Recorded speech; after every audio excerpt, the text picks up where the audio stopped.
Welcome, everybody, to my first wrestling review. In today's episode, we'll be reviewing WWE Super Showdown 2020 and whether the show was good or was it bad. And we'll get started. We'll run match to match. I will either give each match a thumbs up, a thumbs down, a middle finger, or the horns for good. So, to better explain, I will show you this image. If I think it's something that was good, it will get the thumbs up. If it was bad, it'll get the thumbs down. If it was really bad and it feels like a big FU to us as fans, it gets the middle fingers. Or if it was more than awesome and great and loved it, it will get the horns. Rock and roll. So, let's get started with the show. Now, just to make sure everybody understands, the middle finger and the horns will not be something I will use all the time. It'll only be for really, really bad moments or really, really good moments. So if it gets that, it was special. So let's get started with the trophy gauntlet match, which in the picture you will see Rusev, but Rusev was actually not in the match because he was just replaced last week with Rey Mysterio. And the match started R-Truth and Bobby Lashley. Now going into the match, I assumed Bobby Lashley would destroy R-Truth, seeing as R-Truth is really a comedy act and a semi-jobber nowadays. But I was wrong. R-Truth managed to eliminate Bobby Lashley. And next up was Andrade. And to add that Bobby attacked R-Truth after the match. But even despite that, Andrade was next. And you would think, as the United States Championship and a great wrestler, one of my favorites, he would take care of R-Truth. But nope, R-Truth eliminated Andrade as well. And in that moment, I was like, hold on. R-Truth, a guy who barely wins, is always seen in the 24/7 title picture, just took out Bobby Lashley and the United States Champion. So next came out Eric Rowan, or how he just goes by now, Rowan, for whatever reason. And I said, whoa, now he's dead for sure. They use Rowan as this monster, so yeah. So Rowan starts destroying R-Truth. But the stupidest things happen. Rowan threw R-Truth into the steel steps, knocking out his cage that he's been walking around with for months, and we don't know what's in there. I'm intrigued what's in there.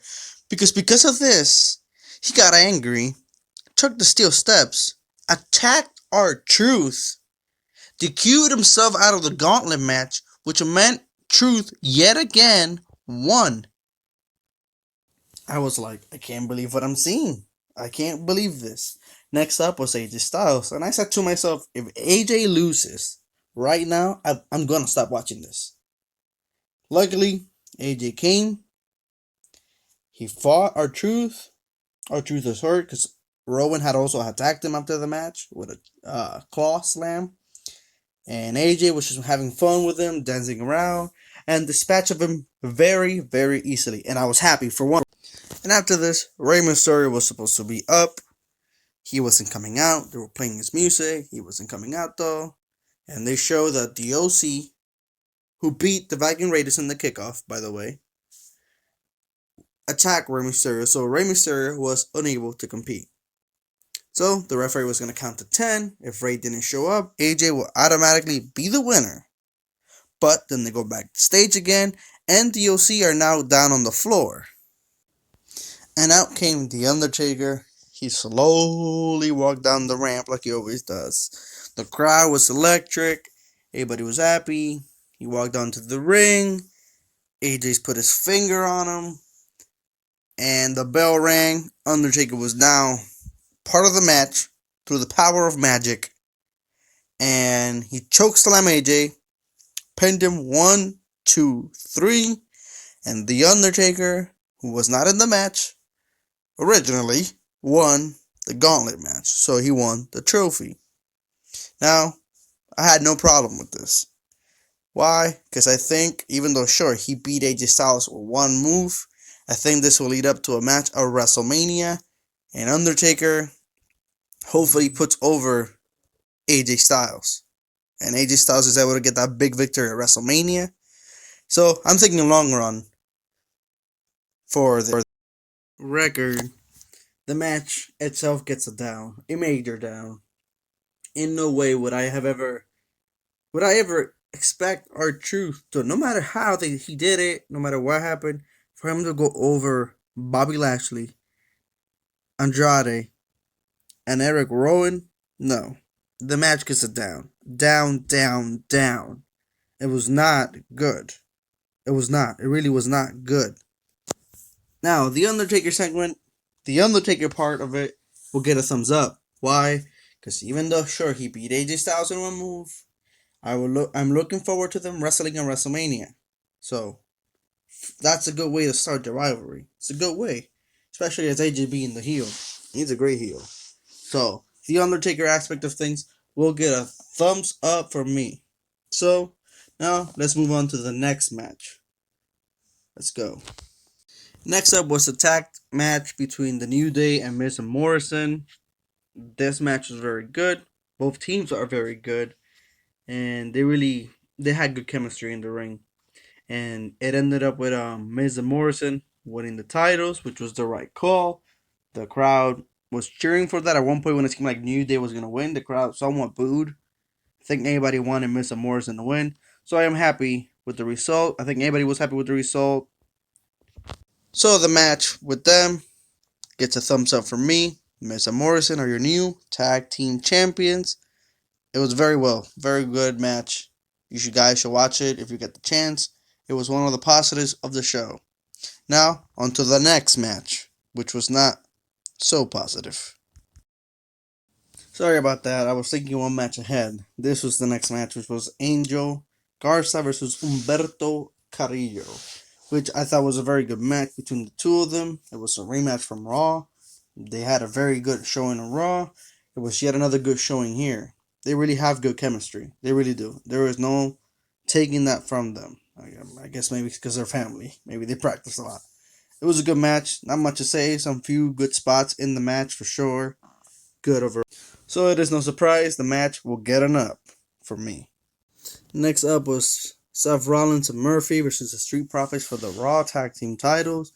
And this match just really was not too good. It was very boring. It was very slow pace, especially considering the New Day battle from earlier with Miz and Morrison. It came nowhere near that match.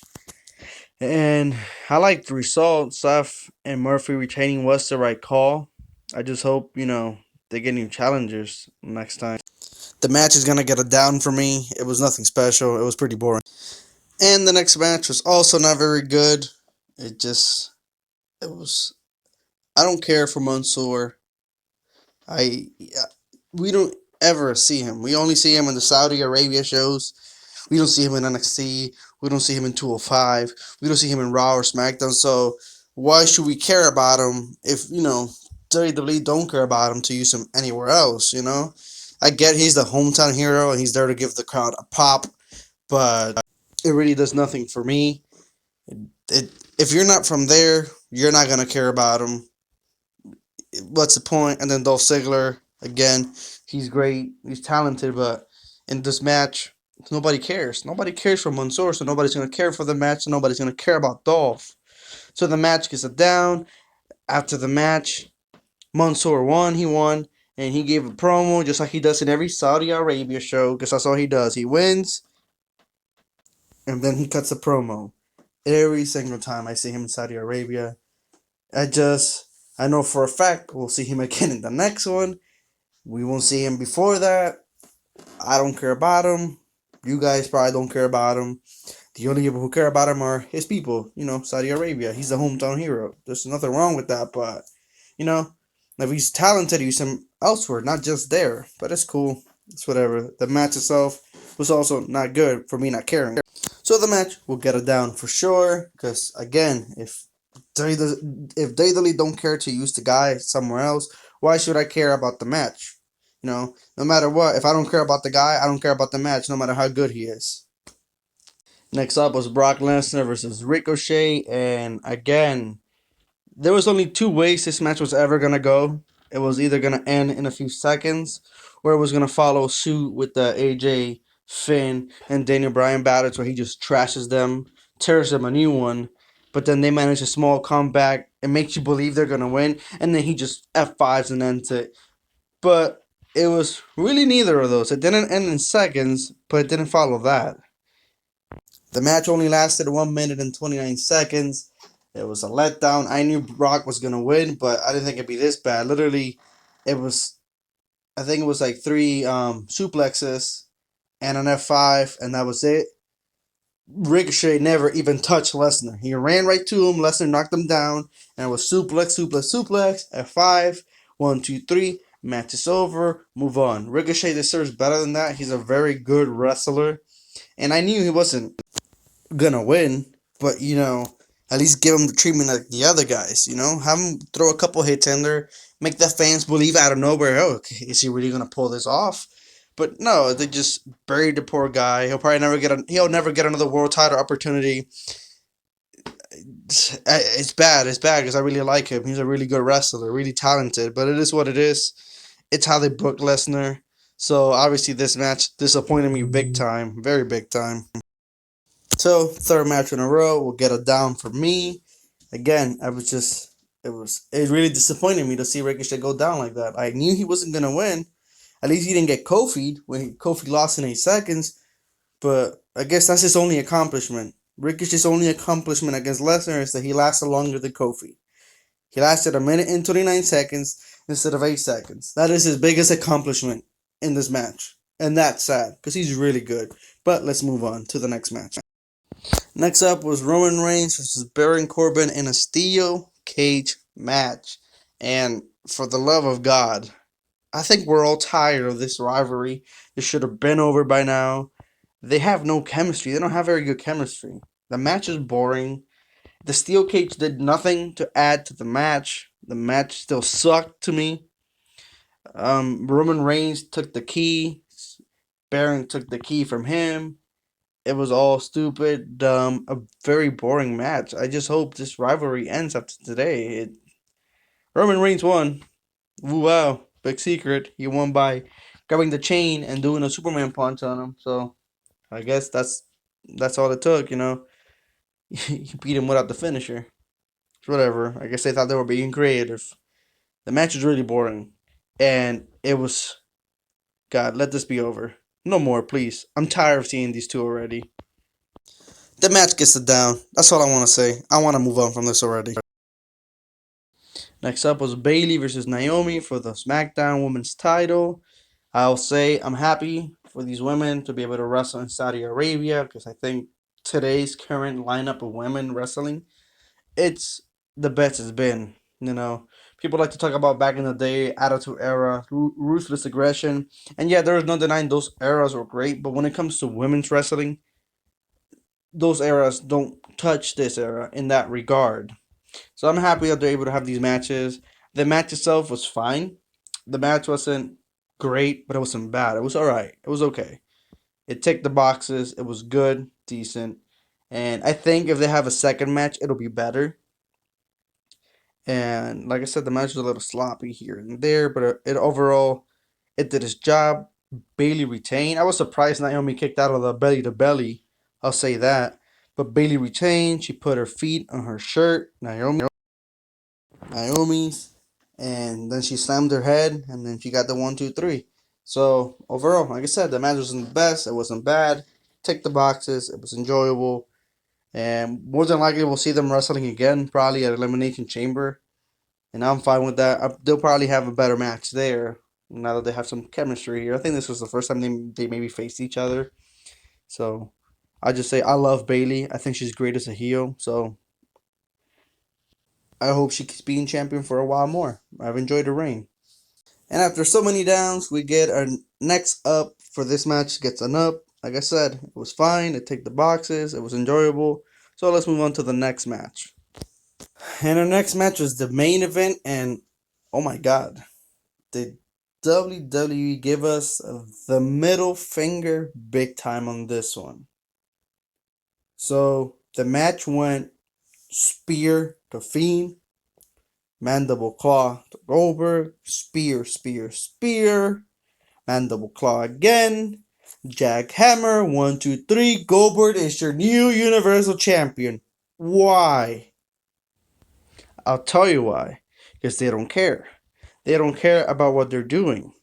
The Fiend is their hottest thing they've had for months. They've done a great job building him up. And what do you do then? You bury him in a squash match because it's not like he lost in a competitive fight. Not like he lost in a competitive match. No, he got squashed. This was not a fight.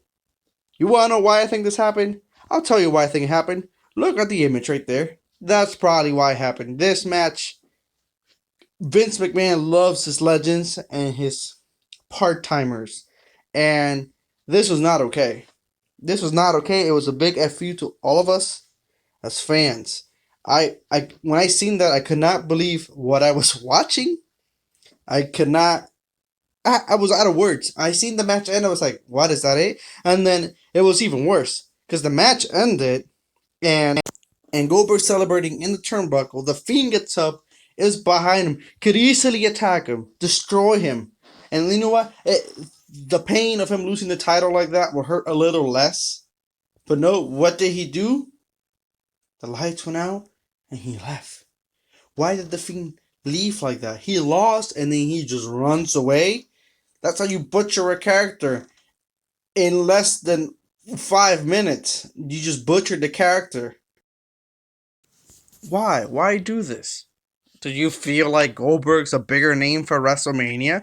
Sure, but Goldberg, you attract that old audience, but you're destroying your modern and current stars. The future is going to be built around these new guys, not these old legends, because in 10 years, when they can't wrestle, guess what? You bury your talent. You killed Ricochet today. You killed The Fiend. Now, what's the plan? What's the plan? Goldberg goes to Mania? Will The Fiend get a rematch at WrestleMania? Is that the plan? Is it to have Goldberg wrestle somebody else for the title and The Fiend wrestles I don't know who? Because I hope, and I'm praying that The Fiend goes into the Elimination Chamber, beats all 5 guys himself, gets himself a rematch, and is able to beat Goldberg at WrestleMania. I hope that's the plan. And if it is, then you know what? Come WrestleMania, I'll apologize. But I don't think that's gonna happen. I don't think WWE is that smart. I don't think Vince is that smart. So this match gets, for the first time ever, I'm using the rating, the middle finger. Because it was a big FU to us, to all of us. Why? Why build a star to them kill him to a part-timer? This is what, 2017 again, when Goldberg beat Kevin Owens when he was Universal Champion, and Kevin Owens was the hottest thing going, and they just had Goldberg beat him in 26 seconds. Is that what we're doing again? Is this 3 years ago? We're going to have our current popular guys just lose to part-timers? Good job, guys. Good job. Way to ruin them. Way to ruin the show, too. The show overall sucked. The show was not very good. Most of my scores were downs, and you get a middle finger on top of it. This was not a good show at all. And don't bother watching the show. This show was a waste of my time. The only matches, if you want to watch something out of the show, the only matches worth checking out is Angel Garza versus Humberto, Naomi versus Bayley, and The New Day versus Miz and Morrison. Those are the only match you should see if you're going to watch something. The only match. Don't bother watching anything else. Maybe the Undertaker segment. Just a segment. Don't watch the whole match. You're wasting your time. This pay-per-view was a waste of time. Overall, you got 5 downs for me and the middle finger. Does that sound like a good show to you? Does it sound like a good show? No. They put a garbage show. Trash. A waste of time. I am pretty sure this has been one of the worst pay-per-views in a while. Trust me, in a while. This was a waste of time. The negatives outweigh the positives. So, do not bother watching the show except for those matches. So that brings us to the end. Thank you for watching. I hope you enjoyed. This is my first wrestling review. If you thought I did a good job, please let me know. If you thought I could change something to make it better, also let me know. I take all feedback, good, bad. Everything will help to make this channel grow and be better. If you liked it, please like, subscribe, and I'll see you next time. Peace. Have a good day.